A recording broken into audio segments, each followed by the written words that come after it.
La emisión está comenzando. Todos los asistentes están en modo de solo escucha.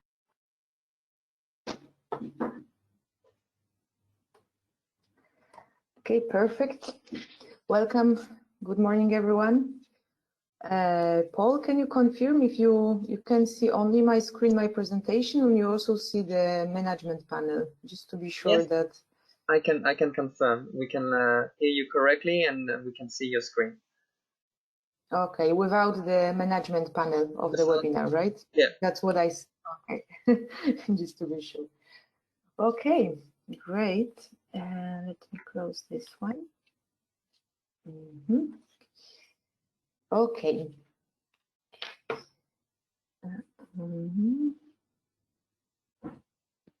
Okay, great. So with no longer delay, I would like to welcome all of you on this first webinar from the WeldGalaxy for the WeldGalaxy Open Call.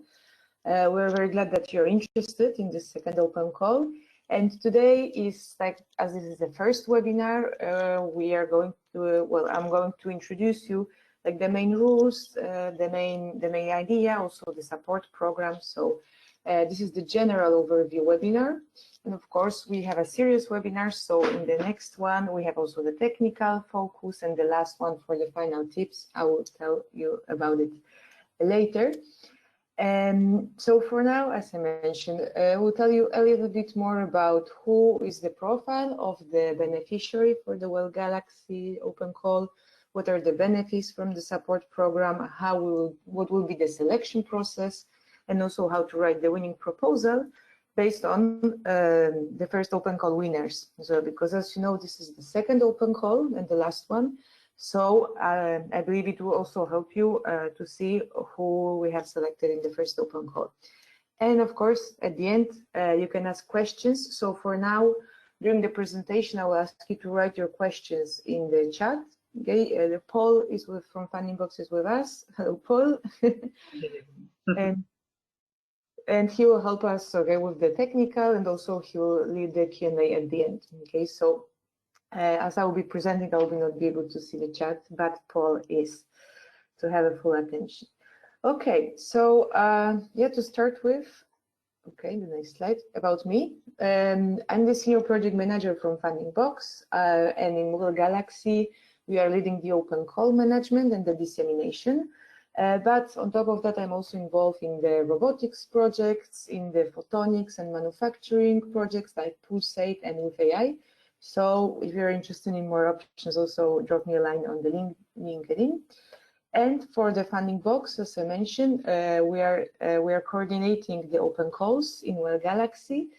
And if you're interested to see more opportunities like the one in WeldGalaxy, you can enter the link on Funding Box to the Money Box. There are all the funding opportunities from the European programs that we participate.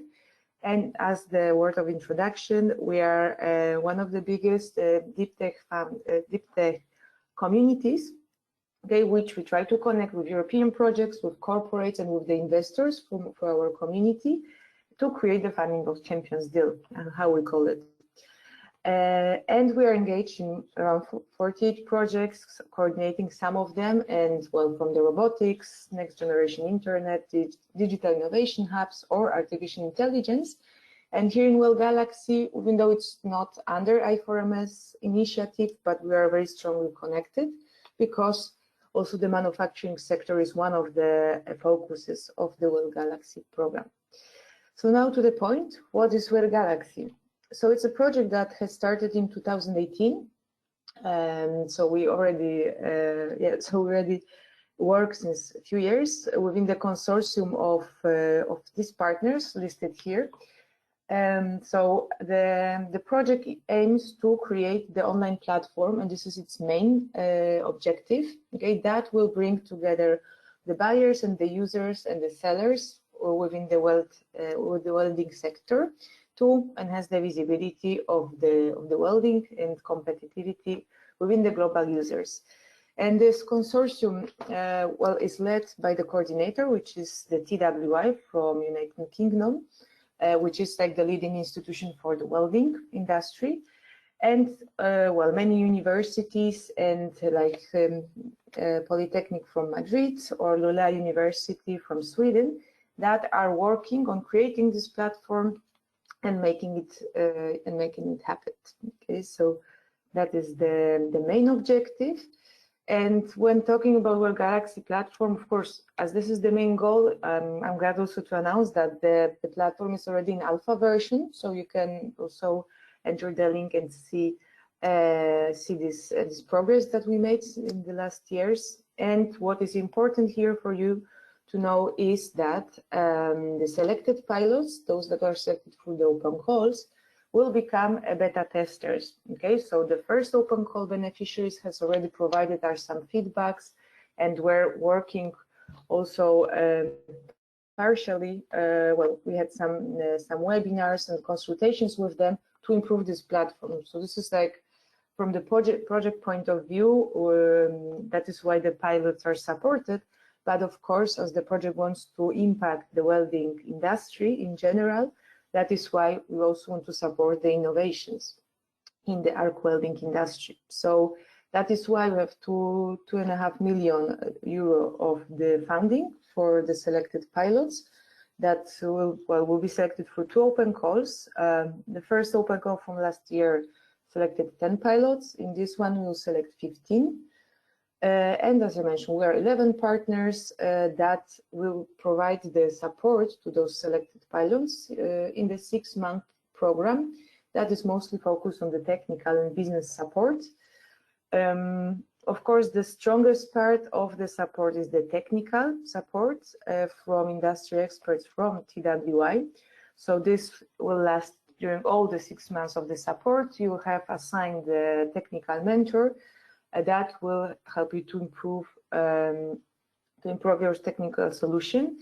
And at the last 3 months in the, well, we call it scalability phase, there will be a business mentoring provided by Funding Box. So you also get the business mentor assigned to your, according to your needs, in order to help to create you the business model, to connect you with the market and to network. On top of that, of course, funding. So it's 100,000 euro per pilot. WeldGalaxy platform account. So this is also connected with being a beta tester, but you know, as usually, this will be a free account that once the platform is fully functionable, it will be also useful.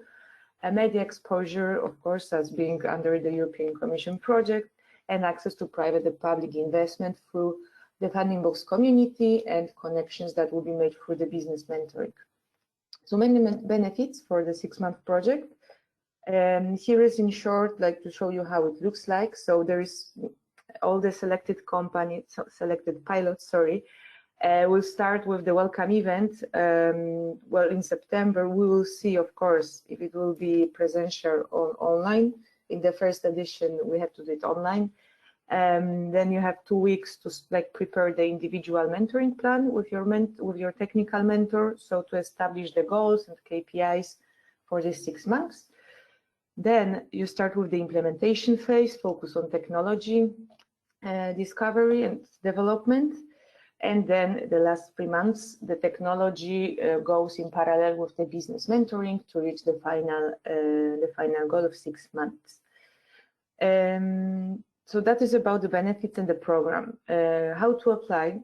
Well, it's very easy for the Funding Box website. Some of you might already have applied in the previous open calls, so you know that you just click apply button, and then you can see the draft of the application. Basically, we accept the applications by 29th of April. Okay, so this is important to remember about this deadline. Then the system will do the eligibility check according to the criteria, like check your country or if there is no multiple submission.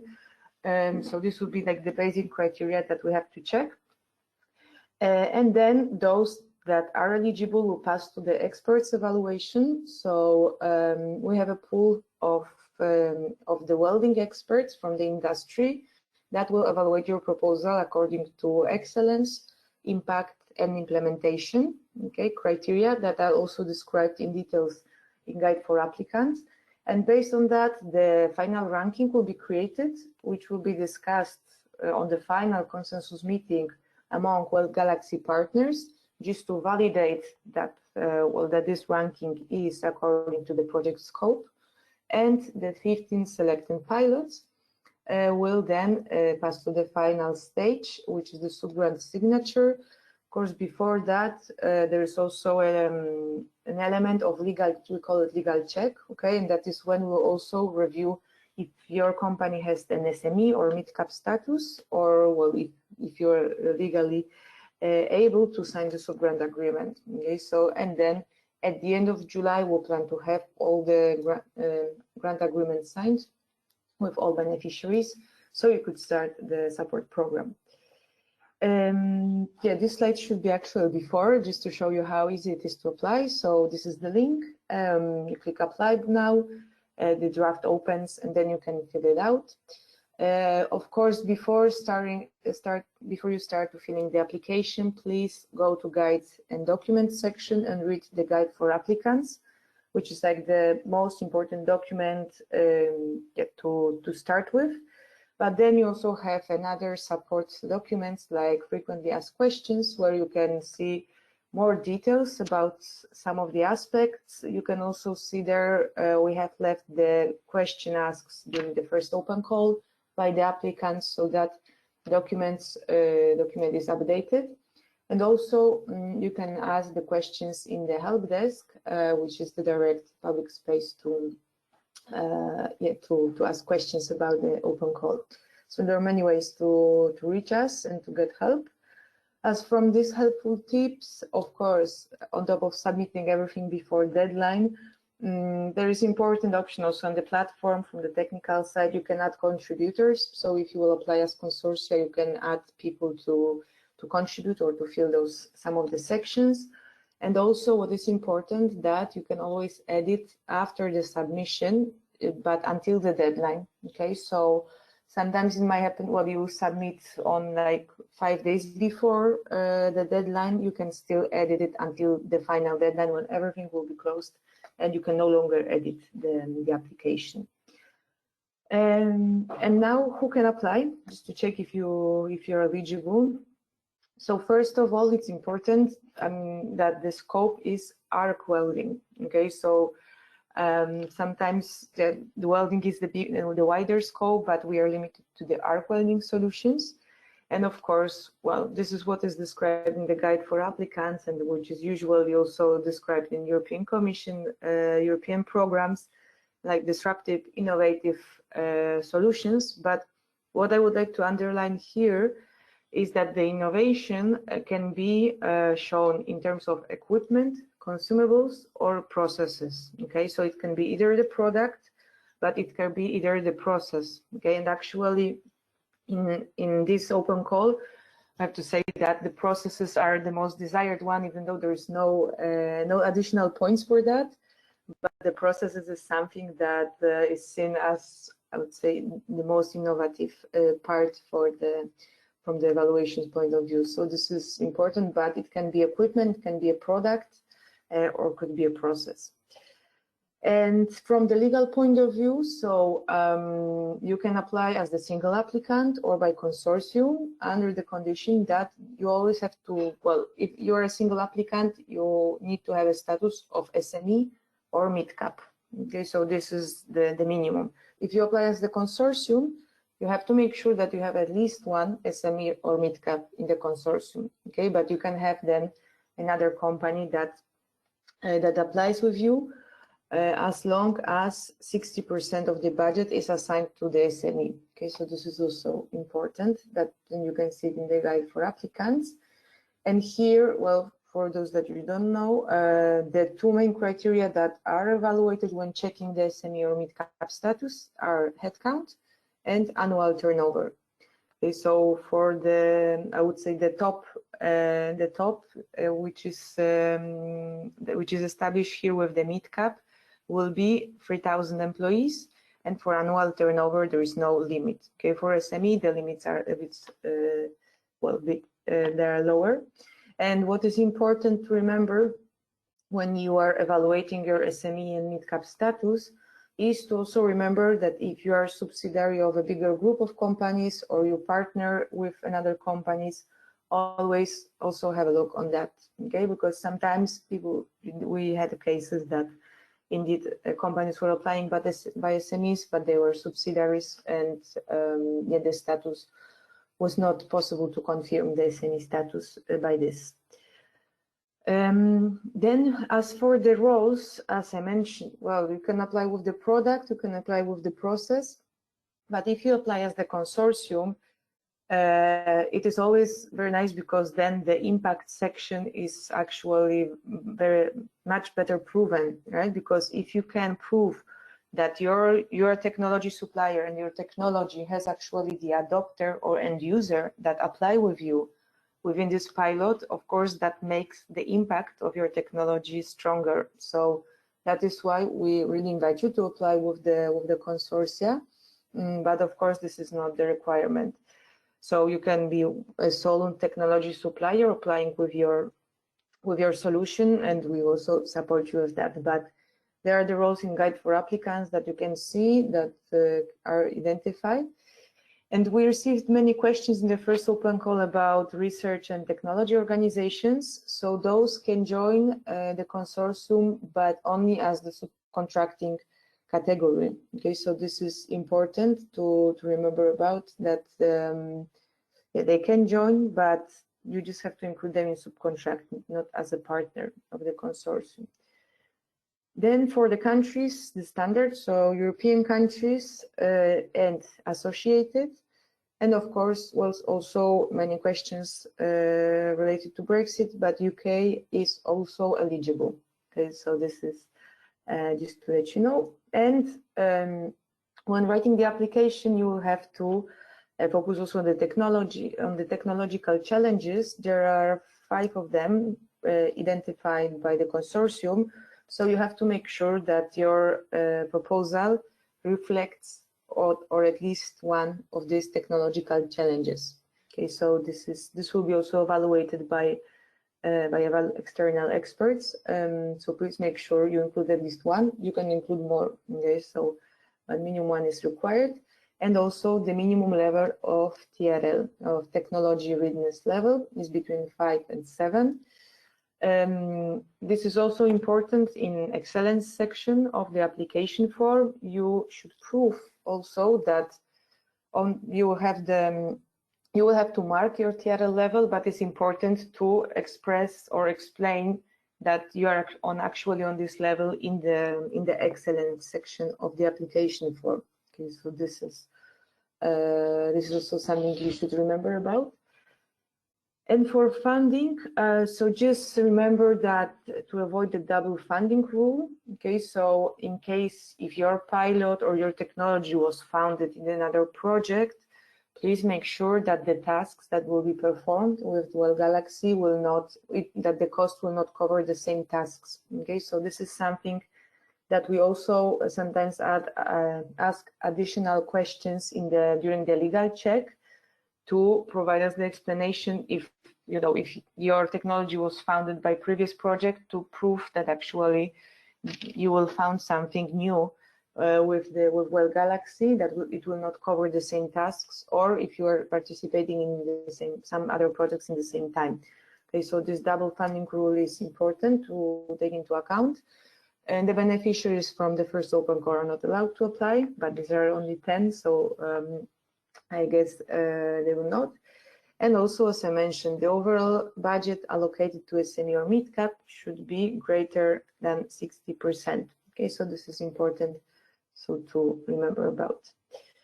And other things like no conflict of interest with none of WeldGalaxy partners, multiple submissions are forbidden, so only 1, applications in English, and submitted within the deadline. So, and all that is described in section 3 of Guide for Applicants. So, yeah, I hope you are eligible. Here are like the most important ones.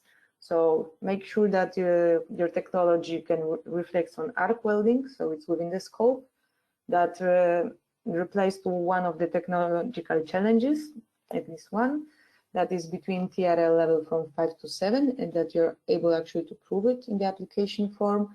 and that you have minimum one SME or mid-cap, and that you are from European countries, associated, and United Kingdom.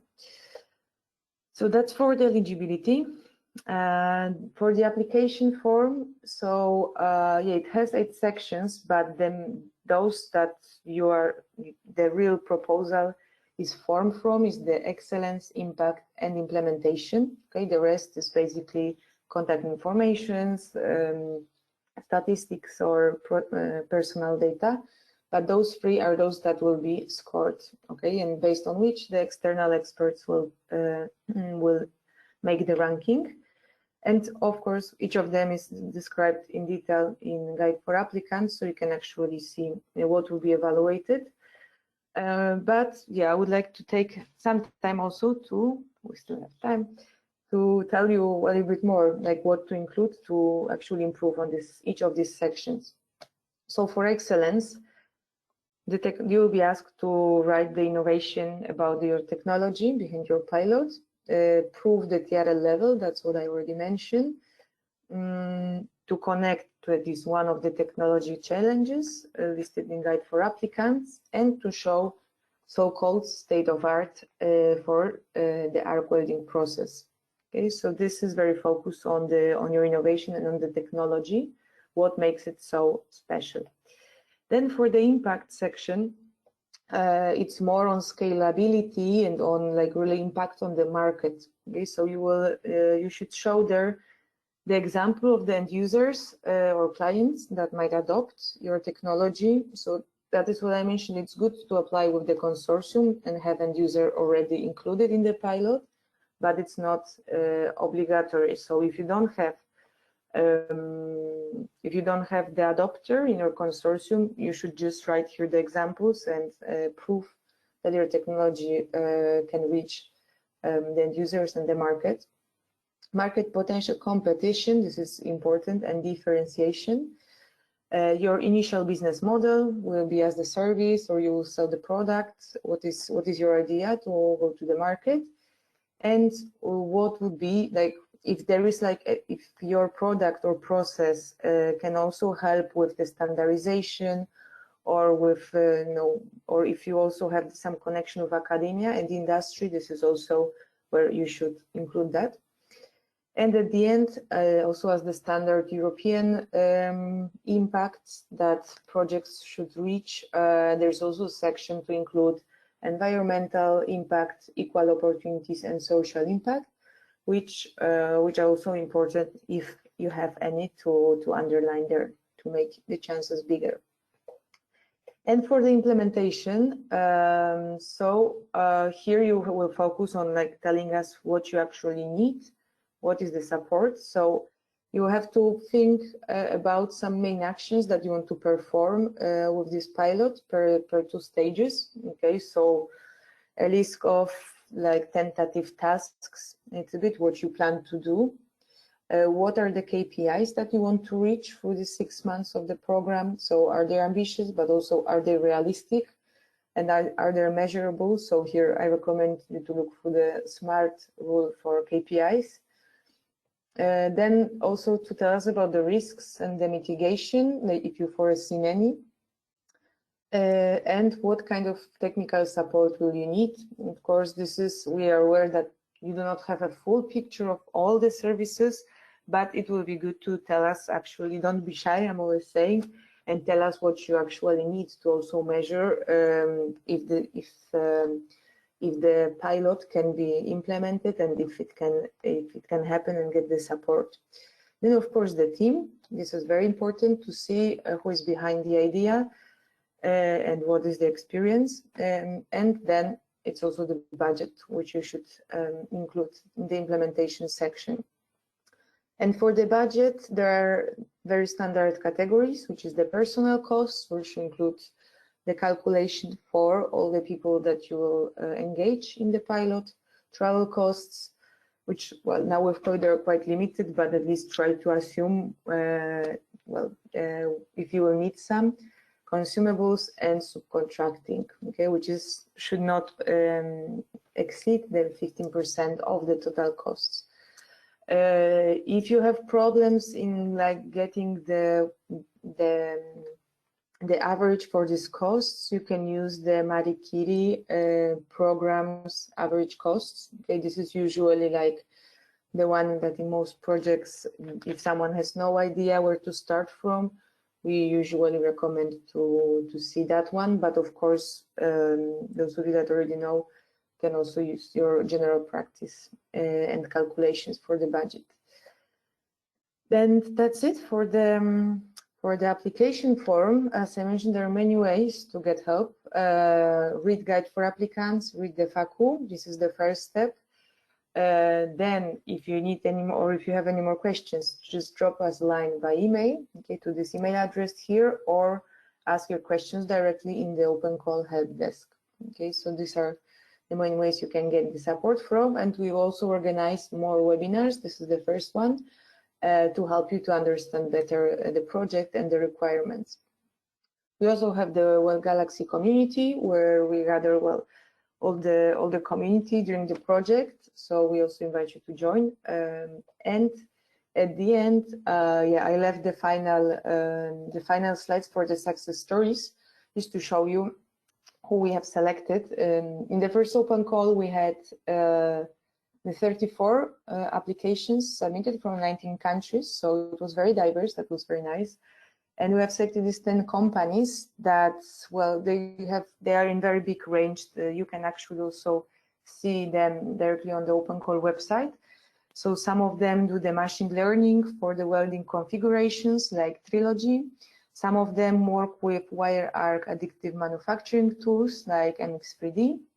We also have the digital twin solutions for welding like Nissan Tech, or welding cameras or sensors like Cavitar, Sentin.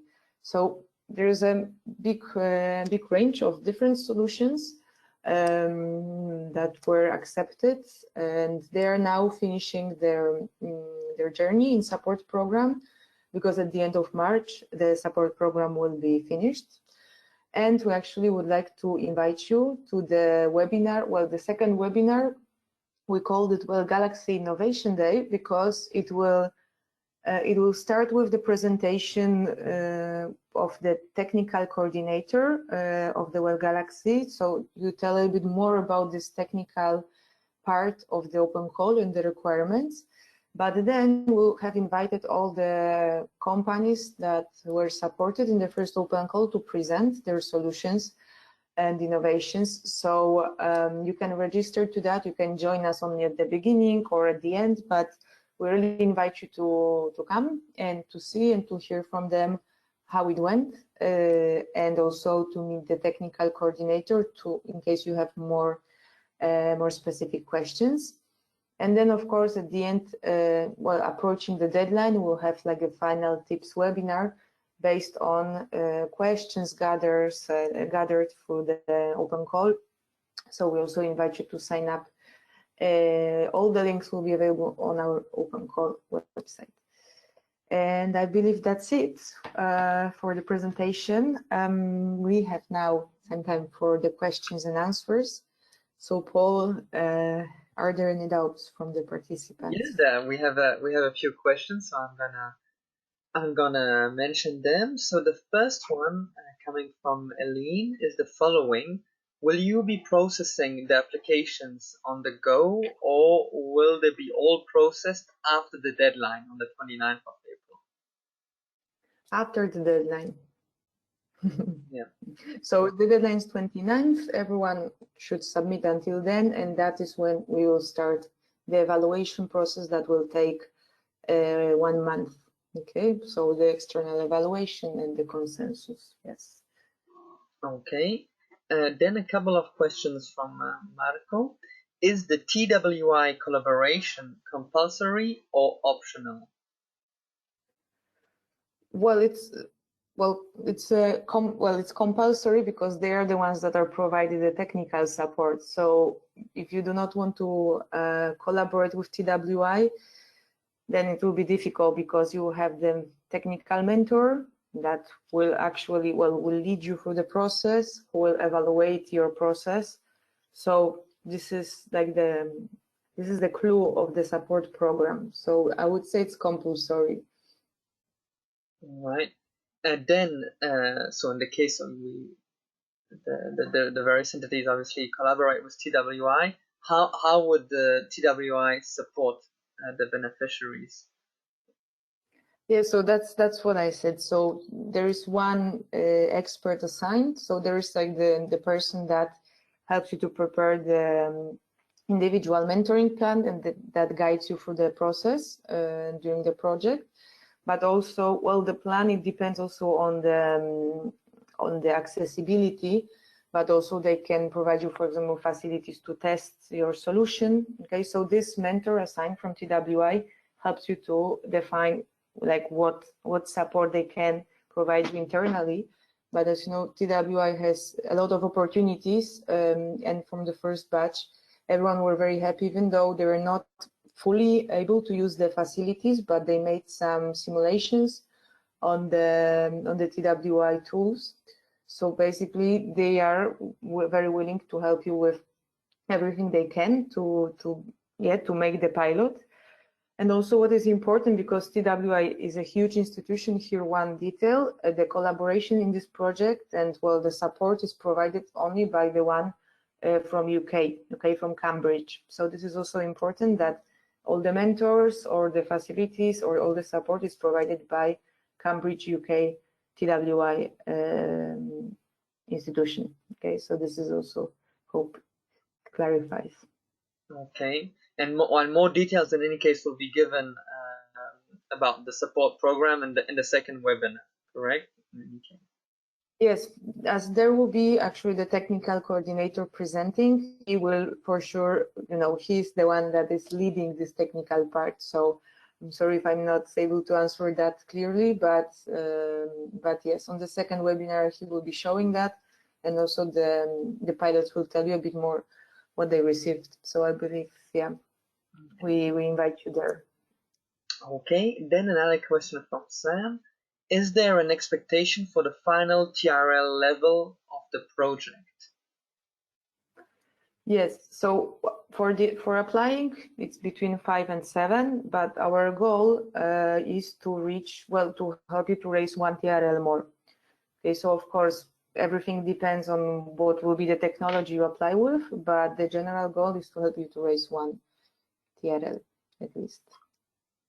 Okay, and then another question from Marco that you actually may have answered in the budget section of the presentation. If we have external competence, is it an eligible cost?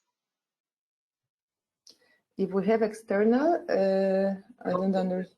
If we, so I understand it this way. If we resort to external entities outside of our own company, does that count as an eligible cost? Yes, this is the subcontracting. So it is possible to externalize some services, but you have to be sure that it's not, that this cost will be not more than 50% of the total amount of 100K, right? So because it is important in the European, well, when accepting the pilots or providing the funding, to be sure that the entity or consortium that applies is able to perform the actions, right, in the support program. So that is why the subcontracting is limited to 15% to be sure that most of the work will be done by the one that applies. Okay, so it is possible, but with maximum of 15%.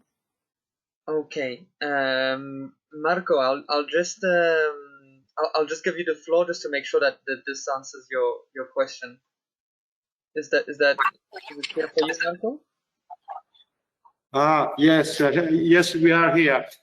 My question about the competence is I would like to know which is the difference between personal cost, other purchases, and subcontracting. When is a subcontracting cost, and when is an external, for example, consultants, but the I want to specify that the property of the project is from Cebora and remain in Cebora. So the difference between subcontracting and, for example, other purchases, service, external service, which are the difference? Do you understand what I mean? Yes, the subcontracting is meant when you delegate the task.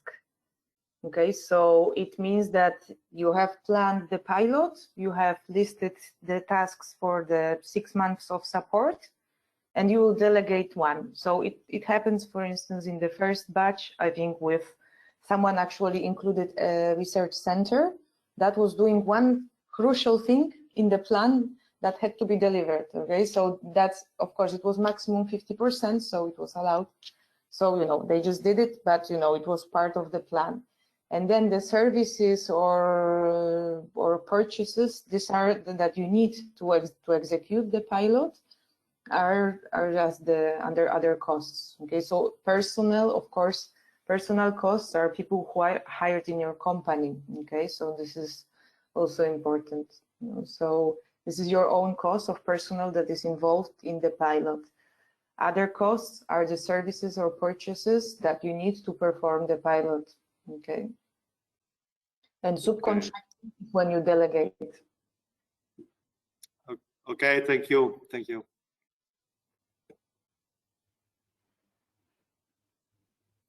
Thank you, Marco. So then we have a few other questions. One from Sam, but another Sam. Sam, I'll actually give you the floor because I'm not sure, I'm not very knowledgeable in acronyms, and I don't know what an LOI is. So I'll just give you the opportunity to ask directly the question.